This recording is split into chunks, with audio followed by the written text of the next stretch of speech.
Começa agora um programa que traz tudo sobre o livro mais lido em todos os tempos. Apresentamos O Som do Livro.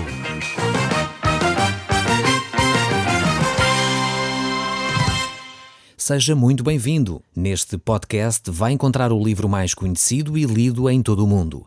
Vamos levá-lo numa viagem pela história da humanidade. Este é um audiolivro para si, para a sua família e sociedade em geral. Contextualização e comentários de Paulo Chaveiro. Caro amigo, nós estamos hoje no capítulo 21 do livro de 2 Reis. Este capítulo aqui vai falar acerca do rei Manassés. Há muito a dizer acerca deste rei. Ele foi provavelmente um dos piores reis da nação de Judá. O que mais me surpreende é que ele é filho de um rei que foi bastante bom para a nação de Israel, o rei Ezequias. Provavelmente um dos melhores reis da nação de Judá. Então há aqui um grande contraste. Há aqui algo que deve também servir para nosso ensino. Este rei Ezequias foi um homem tremendo, um homem temente a Deus, um homem reto aos olhos de Deus, um homem que andou segundo os mandamentos de Deus. Foi um homem que, de acordo com os padrões de Deus, andou segundo o coração de Davi, seu pai. Ninguém é comparado a Davi como Ezequias. Ele realmente era alguém tremendo, alguém que caminhou com Deus e andou realmente nos caminhos do Senhor. No entanto, este filho Manassés é exatamente o oposto. Vemos que ele começou a reinar com idade bastante nova, aos 12 anos. Era assim ainda muito jovem quando começou a reinar, mas na realidade isso não lhe pode ser imputado. O facto de ele ser ainda muito novo, o facto de ele ter uma tenra idade, não quer dizer que ele tivesse de ser um mau rei. Nós iremos ver ainda que há outros reis com idades tenras também que começam a governar e que são reis bastante bons, reis que conduzem o povo aos caminhos do Senhor. Este homem aqui realmente é um homem que toma as suas decisões e se afasta dos caminhos de Deus. Podemos dizer que aqui há uma lição para nós. Vemos que apesar de os pais quererem seguir a Deus, tomarem as suas decisões, nem sempre os filhos tomam as mesmas decisões. É verdade que nós, como pais, e eu já tenho dito isto aqui em vários programas, temos a responsabilidade de educar os nossos filhos. É essa a nossa responsabilidade. Não podemos delegá-la às igrejas, não podemos delegá-la às escolas, não podemos delegá-la aos educadores de infância. Todos nós, como pais, temos que assumir a nossa responsabilidade de educadores, de educar os nossos filhos. No entanto, temos de compreender também que os nossos filhos têm de tomar as suas próprias decisões. São eles que muitas vezes tomam os caminhos que bem entendem. Nós pais fazemos, depois de uma certa idade, algumas sugestões, fazemos correções, mas temos de adaptar a nossa educação. Quando os nossos filhos chegam a homens, nós aí já não temos muita possibilidade de ordenar determinadas coisas, não podemos impor os nossos princípios. Enquanto eles são crianças, sim, isso podemos fazê-lo. Mas uma vez eles crescendo, eles começam a tomar as suas próprias decisões. E isso nos mostra que muitas vezes nós pais damos o nosso melhor, ensinamos o melhor que sabemos, mas mesmo assim os nossos filhos tomam as decisões, talvez diferentes das nossas, e que até muitas vezes entristecem o coração dos pais. Por vezes ouço pais dizerem, mas onde é que eu errei na educação dos meus filhos? Eu quero dizer que por vezes os pais não erraram em lado nenhum.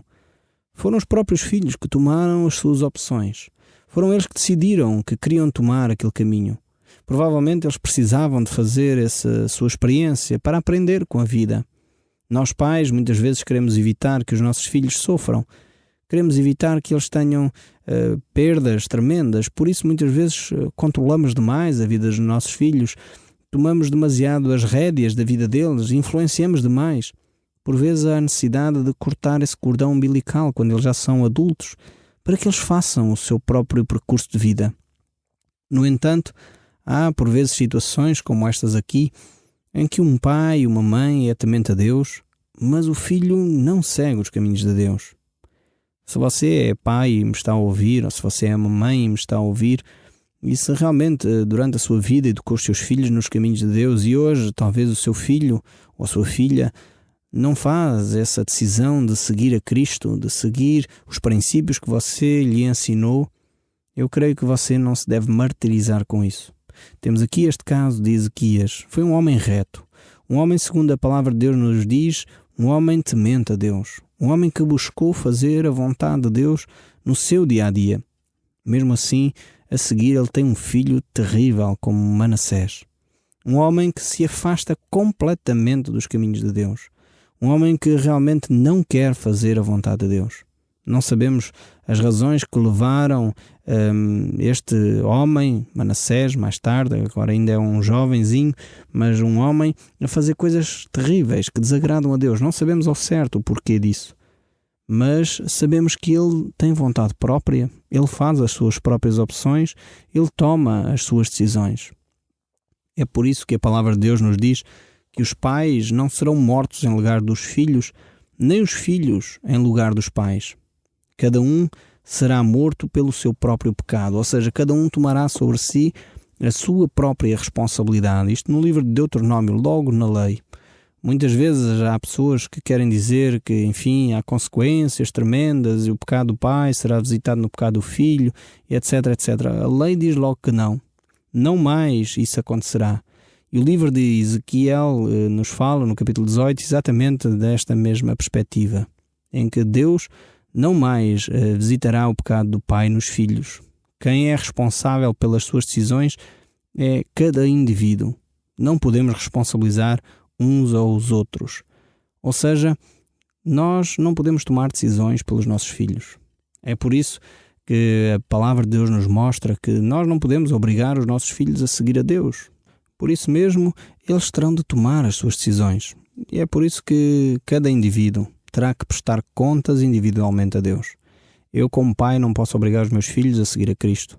Assim como os meus filhos não me podem obrigar a mim a seguir a Cristo. É uma decisão individual.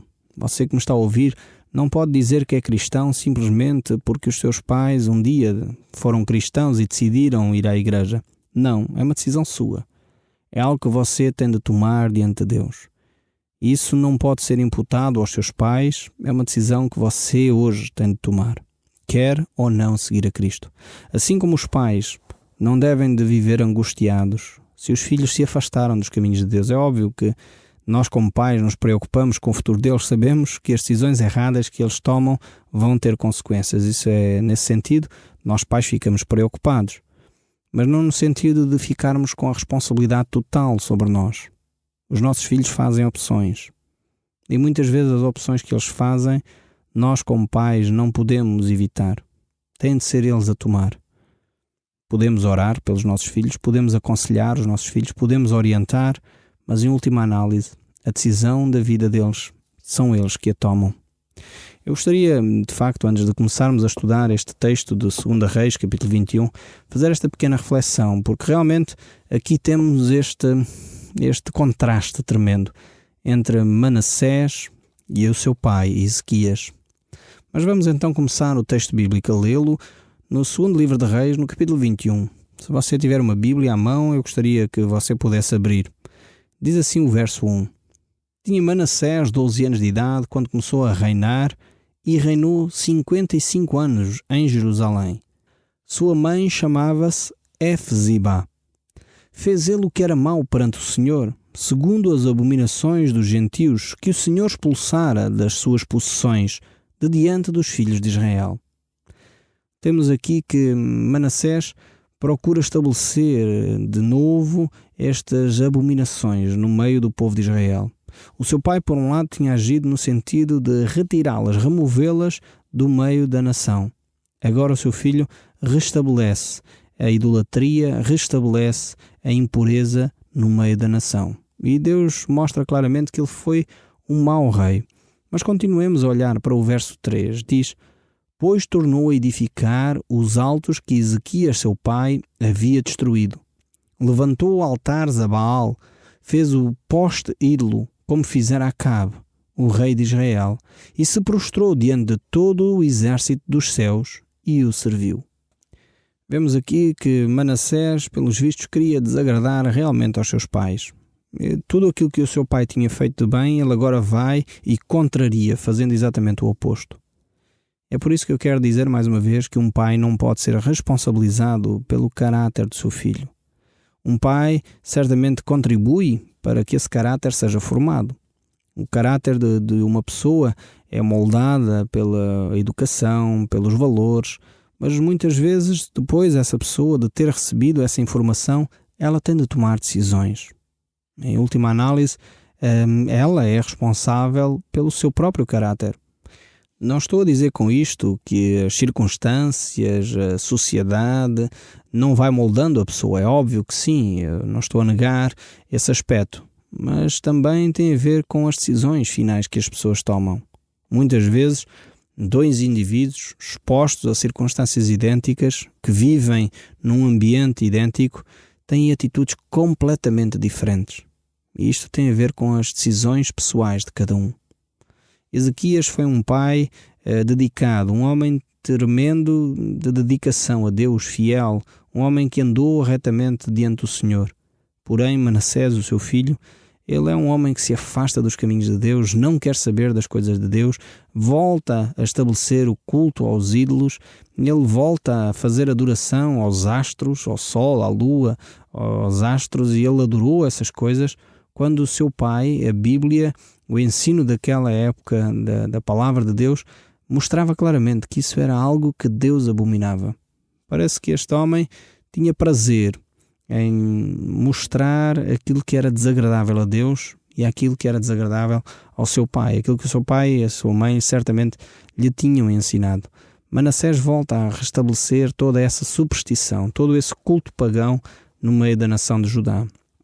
Então, neste capítulo 21, o verso 4, continua a dizer, deste livro de 2 Reis: edificou os altares na casa do Senhor, do qual o Senhor tinha dito: em Jerusalém porei o meu nome.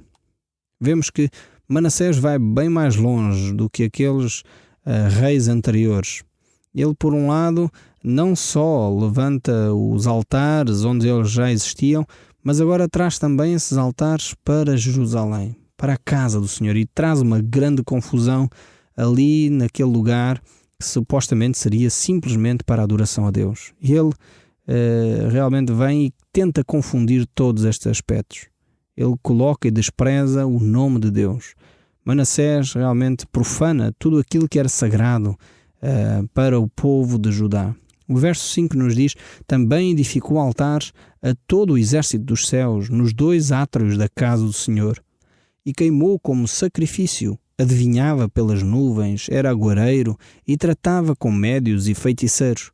Prosseguiu em fazer o que era mal perante o Senhor para o provocar à ira. Vemos que aqui realmente neste texto bíblico relata a atitude do coração deste rei Manassés. O objetivo que ele tinha com estas ações de idolatria, feitiçaria, de ser agoreiro, de fazer adivinhação através das nuvens, fazer sacrifícios, tratar com os médios e os feiticeiros, o objetivo dele, diz o texto bíblico, era provocar o Senhor à ira. Esta era a atitude do seu coração. Realmente ele procurava fazer isso e realmente iria conseguir. Era algo que feria, podemos dizer assim, entre aspas, o coração de Deus. Quando alguém, em vez de buscar a Deus, quando alguém, em vez de reconhecer que foi Deus quem fez todas as coisas, quando alguém, em vez de entender que é Deus quem preserva a sua vida, se vira para imagens, dobra os seus joelhos diante de imagens de esculturas e adora e venera imagens, adora e venera a criatura em vez do Criador, isso fere o coração de Deus. E é exatamente isso que Manassés procura fazer. Procura levar o Senhor à ira. Este é o objetivo de ele fazer tudo aquilo que desagrada a Deus. E realmente é triste quando vemos pessoas que vivem desta forma, vivem para contrariar, vivem para procurar intrigas, contendas, situações difíceis para as pessoas viverem com falta de paz. E infelizmente assistimos a pessoas assim, como este homem Manassés, que procurava suscitar no coração de Deus a ira. O verso 7 ainda continua a falar. Também pôs imagens de esculturas do posto ídolo que tinha feito na casa de que o Senhor dissera a Davi e a Salomão, seu filho: nesta casa e em Jerusalém que escolhi de todas as tribos de Israel, porei o meu nome para sempre. Mais uma vez vemos aqui que Manassés continua a agir de uma forma a provocar Deus à ira, a procurar desagradar a Deus.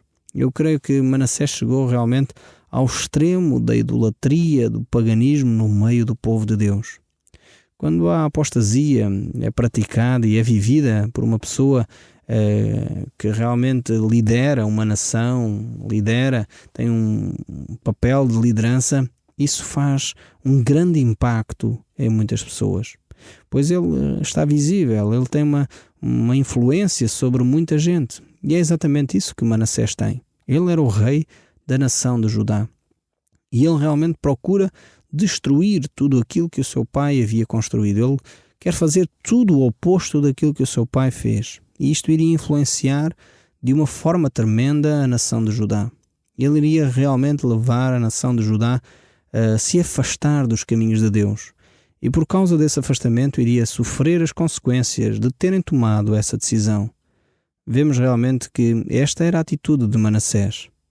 Mas hoje nós não temos um templo, não temos um espaço assim, porque a palavra de Deus nos diz que nós somos o próprio templo de Deus. O nosso corpo é o santuário do Espírito Santo. A minha pergunta é: como é que você tem vivido? Como é que você tem agido para com esse templo? Tem agido como Ezequias ou tem agido como Manassés? Tem colocado ídolos, imagens, coisas na sua vida que estão em primeiro lugar, estão antes de Deus, ou realmente tem colocado Deus como a principal coisa da sua vida? Enquanto Manassés foi colocando ídolos e mais ídolos, se dedicou à adoração de imagens, Ezequias, por sua vez, procurou limpar essas coisas da nação de Israel. Você tem procurado na sua vida familiar, na sua vida pessoal, retirar aquilo que desagrada a Deus? Ou tem colocado ídolos na sua vida, seja o dinheiro, seja a fama, seja o sucesso, seja talvez uma posição que você quer adquirir? Isso se torna um ídolo na sua vida? Ou é necessário você remover isso da sua vida neste momento? É necessário purificação, é necessário que o nosso coração, que é o templo de Deus, possa ser purificado. E isso é uma atitude que você pode tomar. O verso 8 deste capítulo 21 do segundo livro de Reis continua a dizer: e não farei com que os pés de Israel andem errantes da terra que dei a seus pais, contando que tenham cuidado de fazer, segundo tudo o que lhes tenho mandado, e conforme toda a lei que Moisés, meu servo, lhes ordenou. Eles, porém, não ouviram, e Manassés de tal modo os fez errar, que fizeram pior do que as nações que o Senhor tinha destruído de diante dos filhos de Israel. Aqui temos aquilo que eu já disse ainda há pouco. Um líder pode influenciar uma nação, e pode influenciar positiva ou negativamente. Aqui Manassés influenciou a nação de Israel numa forma negativa, levando o povo a afastar-se ainda mais do que as nações pagãs à sua volta, a afastar-se dos caminhos do Senhor. O verso seguinte, o verso 10 do capítulo 21, ainda nos diz: então o Senhor falou por intermédio dos profetas, seus servos, dizendo: visto que Manassés, rei de Judá, cometeu estas abominações, fazendo pior que tudo o que fizeram os amorreus antes dele, e também a Judá fez pecar com os ídolos dele, assim diz o Senhor, Deus de Israel: eis que hei de trazer tais males sobre Jerusalém e Judá, que todo o que ouvir lhe tinirão ambos os ouvidos. E estenderei sobre Jerusalém o cordel de Samaria e o prumo da casa de Acabe. Eliminarei Jerusalém como quem elimina a sujeira de um prato, elimina e emborca. Abandonarei o resto da minha herança, entregá-los-ei nas mãos dos seus inimigos, servirá de presa e despojo para todos os seus inimigos. Porquanto fizeram o que era mau perante mim e me provocaram à ira desde o dia em que seus pais saíram do Egito até o dia de hoje. Além disso, Manassés derramou muitíssimo sangue inocente até encher Jerusalém de um ao outro extremo. afora o seu pecado que fez pecar a Judá, praticando o que era mau perante o Senhor. Aqui notamos tudo aquilo que Deus faz o povo refletir. Por um lado, eles se afastam de Deus, mas, no entanto, Manassés é realmente um homem mau, um homem que age fora da vontade de Deus, derrama sangue inocente, age por sua conta e risco. O verso 17 deste capítulo 21 ainda continua a dizer: quanto aos mais atos de Manassés e a tudo quanto fez e ao seu pecado, com quanto cometeu, porventura não está escrito no livro da história de Judá? Manassés descansou com seus pais e foi sepultado no jardim da sua própria casa, no jardim de Uzá, e Amon, seu filho, reinou em seu lugar. Vemos que realmente este homem agiu de uma forma errada, contrária à vontade de Deus. E tinha Amon 22 anos de idade quando começou a reinar, e reinou 2 anos em Jerusalém. Sua mãe se chamava Mesulmete, e era filha de Aruz, de Jotbá. Fez o que era mau perante o Senhor, como fizera Manassés seu pai. Andou em todo o caminho em que andava seu pai, servindo aos ídolos, o que ele servia, e adorou.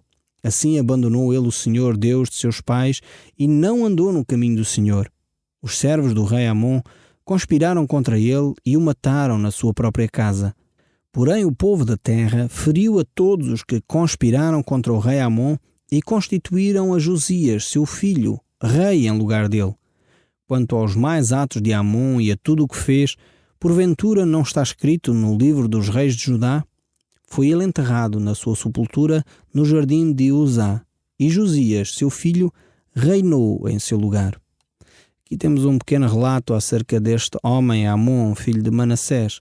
Foi uma passagem rápida deste homem. E vemos que eles conspiram, matam Amon, mas, no entanto, o povo começa a tomar alguma atenção e colocam Josias no lugar de seu pai. Josias vai revelar-se um homem bem diferente. Josias é um homem que vai servir a Deus. E é um homem tão especial que a Bíblia vai relatar grandes feitos que ele fez. O Som do Livro, uma produção da Rádio Transmundial de Portugal.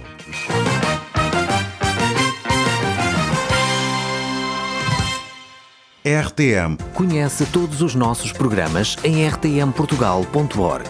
Uma produção da Rádio Transmundial de Portugal.